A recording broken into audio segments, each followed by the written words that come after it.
ओम नमः शिवाय। प्रिय दर्शकों, कई जातकों की जन्म तारीख तो होती है परंतु जन्म समय नहीं होता। ऐसे जातक अंक शास्त्र के माध्यम से रुद्राक्ष धारण करके अपने जीवन को पुण्यमय और अपने जो भी मनोरथ है उनको पूर्ण कर सकते हैं। तो बने रहिए मेरे साथ। आज मैं आपको संपूर्ण जानकारी देने वाला हूं कि 1 से लेकर 9 अंक तक के जातक जो है, जिनकी जन्म तारीख का मूल अंक और भाग्य अंक 1 से 9 के बीच में है, उन्हें कौन सा रुद्राक्ष धारण करना चाहिए। मैं हूं ज्योतिषाचार्य आकाश। आप देख रहे हैं नक्षत्र ज्योतिष। सब्सक्राइब करें नक्षत्र ज्योतिष भोपाल चैनल को और बेल आइकन को दबाना ना भूलें ताकि अगले वीडियो का नोटिफिकेशन आपको जल्द से जल्द प्राप्त हो।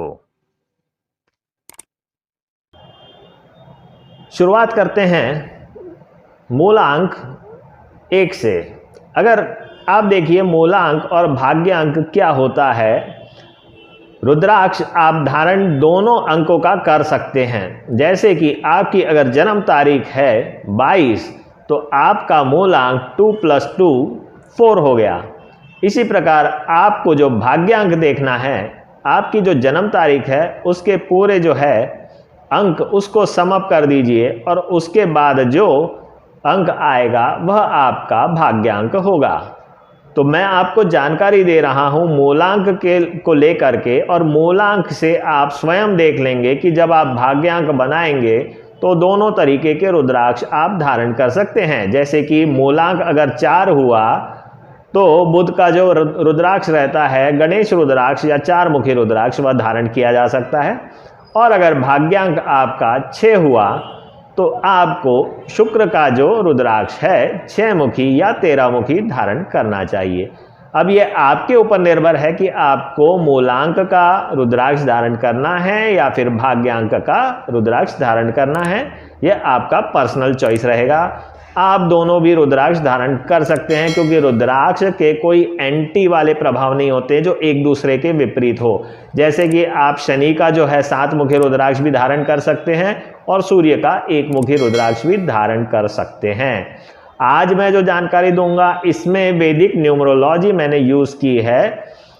वेस्टर्न न्यूमरोलॉजी जो रहता है जिसमें 4 अंक राहु का होता है वो मैं यूज नहीं कर रहा हूं। मैं पूर्णतः वैदिक न्यूमरोलॉजी पे भरोसा करता हूं और वैदिक न्यूमरोलॉजी के आधार पर ही आपको बताने जा रहा हूं कि कौन सा रुद्राक्ष कौन से मूलांक वाले जातक धारण करें। सर्वप्रथम बात करते हैं मूलांक 1। पहला नंबर जो है 1 वह रिप्रेजेंट करता है सूर्य को। सूर्य आपका पिता, सरकार, आपके बॉस, आपकी एम्बिशन, आपका आत्मबल, यह सब रिप्रेजेंट करता है सूर्य। तो सूर्य को मजबूत करने के लिए या जिनका मूलांक 1 है या भाग्यांक 1 है उन्हें धारण करना चाहिए 1 मुखी रुद्राक्ष। साथ ही साथ वह 12 मुखी रुद्राक्ष भी धारण कर सकते हैं। दोनों में से कोई एक जो है वह धारण करें तो उचित रहेगा। या तो आप 1 मुखी काजू दाना धारण कर लीजिए या 12 मुखी रुद्राक्ष जो है वह धारण कर लीजिए। सूर्य की आराधना करें, सूर्य को नियमित रूप से जल चढ़ाएं। ओम घृणी सूर्याय नमः इस मंत्र का जप करें। रुद्राक्ष धारण करने की बड़ी सिंपल विधि बता देता हूं अभी वीडियो के शुरुआत में ही। सोमवार के दिन या पूर्णिमा के दिन या शुक्ल पक्ष चल रहा है, जब भी आपको इच्छा है आप धारण करना चाहते हैं तो रुद्राक्ष बनाइए, शिव मंदिर जाएं, रुद्राक्ष को रखें, जल और दूध चढ़ाएं उसके ऊपर, ओम नमः शिवाय मंत्र का जप करें और आपकी जो मनोरथ है, आपकी जो कामनाएं हैं जो पूर्ण हो सकती है, अगर आप मेहनत करेंगे, भाग्य प्रबल होगा तो जो पूर्ण हो सकती है उसी के बारे में विचार करके ओम नमः शिवाय इस मंत्र का 1 माला जप करिए और आप धारण कर लें। रुद्राक्ष को धारण करने के पश्चात आप रोज ओम नमः शिवाय का जप करें और अपने कर्म को करते रहें। ऐसा नहीं है कि आपने एक बार रुद्राक्ष धारण कर लिया और आपके बस सारे काम बनते चले जाएंगे। दुनिया में ऐसे जो टोटके बताते हैं, मैं उन ज्योतिषों में से नहीं हूं क्योंकि ऐसा संभव नहीं लगता मुझे। आप कर सकते हैं, आपकी इच्छा है, परंतु मैं यह कहता हूं कि आप रुद्राक्ष धारण करें, आप रत्न धारण करें और आप कुछ भी धारण करते हैं अपने भाग्य को प्रबल करने के लिए आपने मान लिया जाए कोई यंत्र भी धारण कर लिया तो भी आपको कर्म तो करना ही पड़ेगा। जब तक आप कर्म करोगे, उस विशेष आपके लक्ष्य के प्रति अग्रसर रहोगे, तो ईश्वर की दया भावना से, ईश्वर की कृपा से आपको वह लक्ष्य मिलेगा। तो बात करते हैं अब मूलांक 2 की। मूलांक 2 जो है वह रिप्रेजेंट करता है चंद्रमा को। तो चंद्रमा के लिए 2 मुखी रुद्राक्ष आप धारण करें, बहुत अच्छा रहेगा आपके लिए। मानसिक तनाव, डिप्रेशन, एंजाइटी और भी जो मानसिकता में भय रहते हैं, उन सब से निजात पाने के लिए 2 मुखी रुद्राक्ष सर्वोत्तम है। तो यह 2 मुखी रुद्राक्ष आप नेपाल का धारण करेंगे तो थोड़ा महंगा आता है, इंडोनेशिया का थोड़ा सस्ता आता है। तो आपको अपने बजट के अनुसार जो ठीक लगे वह धारण करें। मन में श्रद्धा भावना अवश्य होनी चाहिए। बात करते हैं अब मूलांक या भाग्यांक 3 की। तो 3 रिप्रेजेंट करता है मंगल को। तो मंगल के लिए आप धारण करिए 3 मुखी रुद्राक्ष या 11 मुखी रुद्राक्ष।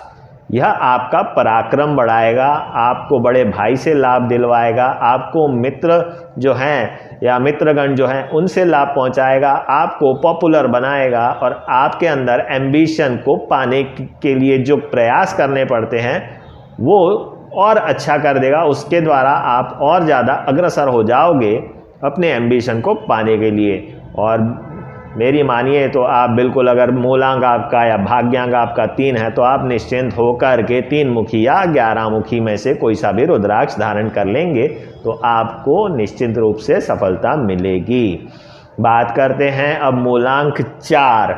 मूलांक 4 जो है उसका जो है प्लैनेट वह है बुध मर्क्यूरी। अब मूलांक 4 है तो बुध के लिए आप धारण करिए 4 मुखी रुद्राक्ष या फिर गणेश भगवान जो हैं उनका रुद्राक्ष, यानी कि गणेश रुद्राक्ष।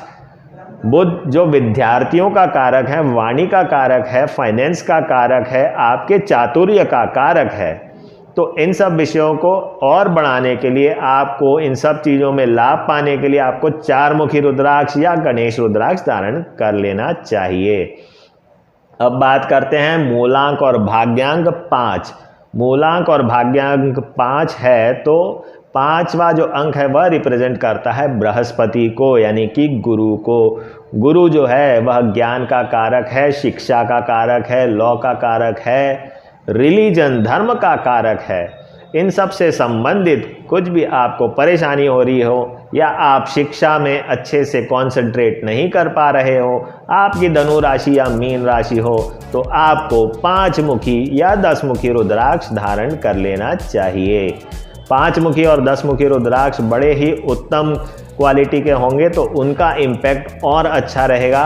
10 मुखी रुद्राक्ष, जैसा कि मैं पहले ही कह चुका हूँ, काल सर्प दोष, पितृ दोष, इसमें आप 10 मुखी रुद्राक्ष धारण कर सकते हैं और रुद्राक्ष का कोई दुष्प्रभाव नहीं होता है, यह आप ध्यान रखें। अब बात करते हैं मूलांक और भाग्यांक 6। मूलांक और भाग्यांक 6 है तो शुक्र को रिप्रेजेंट करता है। शुक्र के रुद्राक्ष होते हैं 6 मुखी या 13 मुखी।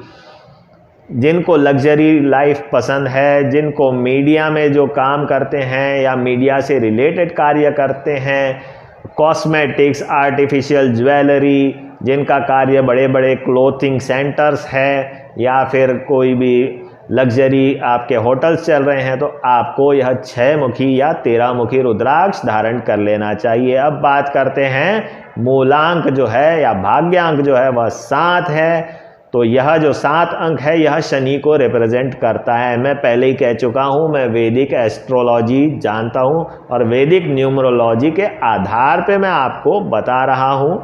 यह सारे रुद्राक्ष धारण करने का विषय जो है उसके विषय में बता रहा हूँ कि वैदिक न्यूमरोलॉजी जो है उसके माध्यम से मैं कौन सा रुद्राक्ष आपको धारण करना है वह बता रहा हूँ।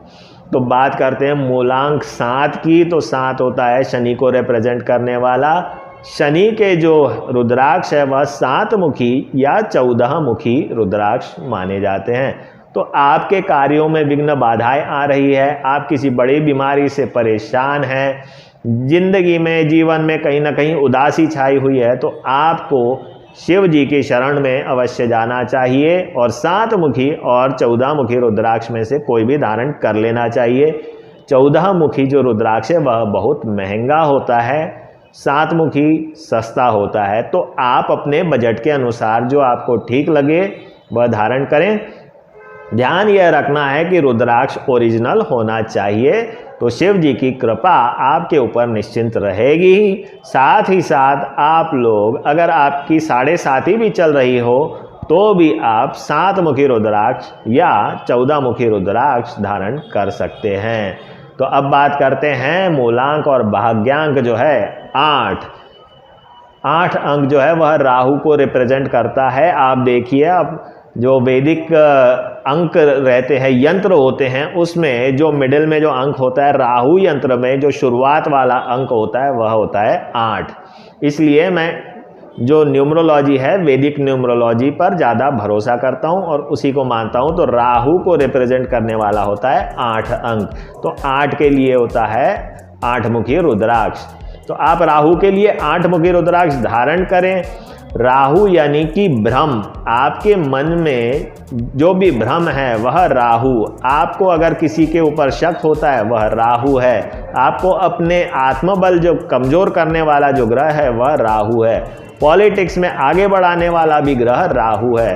तो आप 8 मुखी रुद्राक्ष धारण कर सकते हैं। अगर आपके खिलाफ कोई षड्यंत्र हो रहा है, किसी प्रकार से आपके खिलाफ कोई मुकदमा है, षड्यंत्रकारी आपके पीछे पड़े हुए हैं, तंत्र मंत्र या फिर किसी प्रकार से आपको बाधा पहुंचाने की कोशिश कर रहे हैं, हानि पहुंचाने की कोशिश कर रहे हैं, तो उनसे बचने के लिए 8 मुखी रुद्राक्ष आपके लिए सर्वोत्तम रहेगा।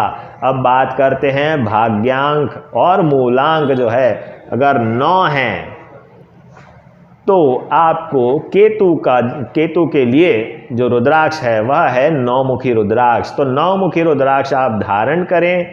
केतु जो ग्रह है वह अचानक से घटनाएं कुछ घटती है, अगर अच्छी है तो सबको सही लगता है, बुरी है तो लगता है कि परेशानी अचानक से आ गई, तो वह केतु करता है।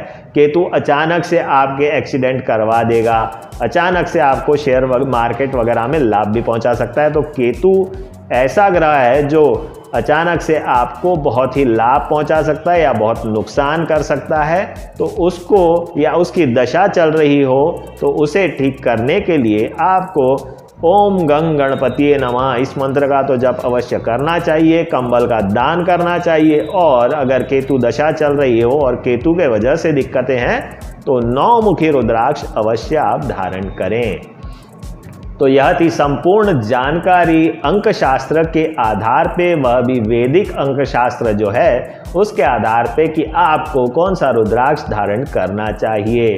आपको बस यही सलाह दूंगा कि अपने मन से कोई सा भी रत्न रुद्राक्ष धारण ना करें, एक्सपर्ट एस्ट्रोलॉजर की एडवाइस अवश्य लेकर के आप धारण करेंगे तो आपके लिए उचित रहेगा और आपको उचित लाभ भी मिलेगा। तो यह थी पूरी जानकारी वैदिक अंक शास्त्र के माध्यम से आपको कौन सा रुद्राक्ष धारण करना चाहिए। अगर यह जानकारी अच्छी लगी प्रिय दर्शकों तो लाइक बटन तो बनता है, साथ ही साथ आप मेरा चैनल सब्सक्राइब करना ना भूलें। और आपके कोई भी प्रश्न है तो आप मेरे दिए हुए नंबर पे व्हाट्सएप करें या फिर वेबसाइट पे जा करके आप सवाल कर सकते हैं। आज के लिए इतना ही। जय भारत, जय गणेश, जय श्री कृष्ण, ओम नमः शिवाय।